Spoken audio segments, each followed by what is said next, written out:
not a day goes by where you're not reminded of how special this place is, and then the needs that our community has for places like this. You get all kinds of wonderful stories about people's awesome gay experiences, and then you'll also get people that are in the beginnings of coming out or losing a partner or being rejected by their family and just needing a place to go to where they can actually interact with people that care. Even if you're a complete stranger to us, we still know you. We'll be here for you.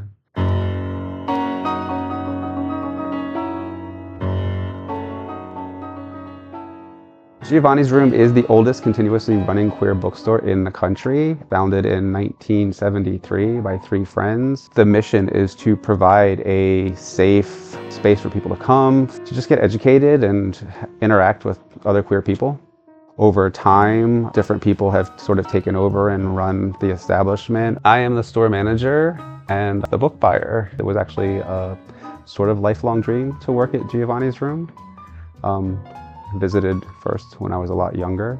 It was probably like 1991, 92. An old friend of mine used to have a fanzine, and he had written a review and a small interview with this writer, Stephen Beachy. It was the first queer book that I read about. It was called The Whistling Song. So I came to Giovanni's Room to find that book, made my purchase, and changed my life.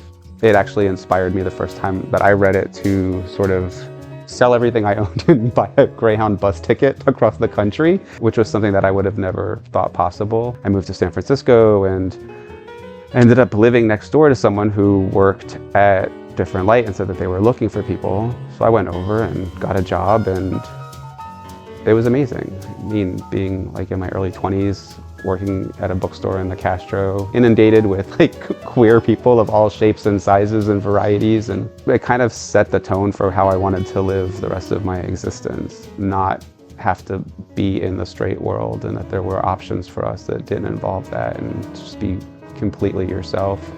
And moved all over the place and worked in a bunch of queer bookstores throughout the country, and this one always just sort of called to me. I don't know, it's in Philly. Philly's a pretty special place. I like the fact that you come in and it feels like a real old-fashioned bookstore. There's all kinds of nooks and crannies to get lost in. There's all kinds of fun items to find.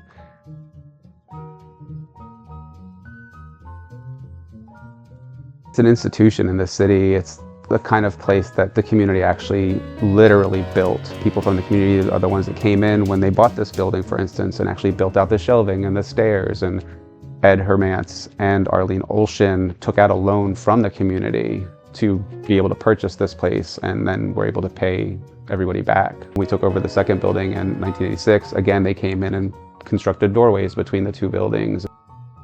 In 2014, Giovanni's Room was going to close because Ed Hermance was the last of the original owner managers, and he wanted to retire. The independent bookstore business wasn't so hot. They hadn't been turning a profit for a few years. And he put the store up for sale and had all kinds of offers, but nobody really seemed to have an idea of what to bring to the store that was going to make it more than just a regular old bookstore. When the store was going to close, I mean, it was a big deal.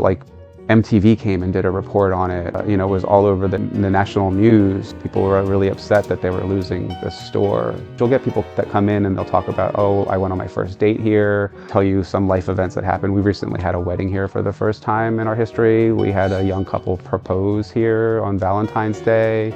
People visit from out of town, out of the country. It's almost like a queer mecca for people to come and spend time in the space. So the store closed, and at the same time, Philly AIDS Thrift realized that they were in a position where they could actually take over. So they proposed to Ed that they come in and incorporate some of the thrift store model into the store to help with the overhead. So we started selling used books and clothes and some other tchotchkes and things. They're completely nonprofit now. All of our money goes to HIV, AIDS, and research outreach programs. As of this past month, we've donated $4.5 million. This year is the 10th anniversary of Philly AIDS Thrift and Giovanni's Room being a partnership. Last year was Giovanni's Room 50th anniversary. We had a big block party called Queerapalooza. It was awesome. It kicked off Pride Week. Being a space that has existed for 50 years and figuring out ways to keep it around for 50 more years, Maybe one day the idea of a queer bookstore won't be necessary because we won't be marginalized and we'll just take over the entire world as we should. But until that happens, we need places where we can go and be amongst ourselves, and not just in bars and the nighttime scene, but in places where like our imaginations and our voices and our hearts are activated in a completely different way. Queer community has basically always just been any of us who don't fit in for any reason, and also we don't have any real interest in fitting in with straight society. I just want people to see the depth of what we bring to the world, the way that we reshape our worlds so that we can exist in it comfortably, in relationship models, or how we choose our friends, or the types of jobs that we get. I just want to see some things that actually reflect our real power. We are here. We're not going anywhere. We've been here forever. We've got these intricate histories that deserve to be told.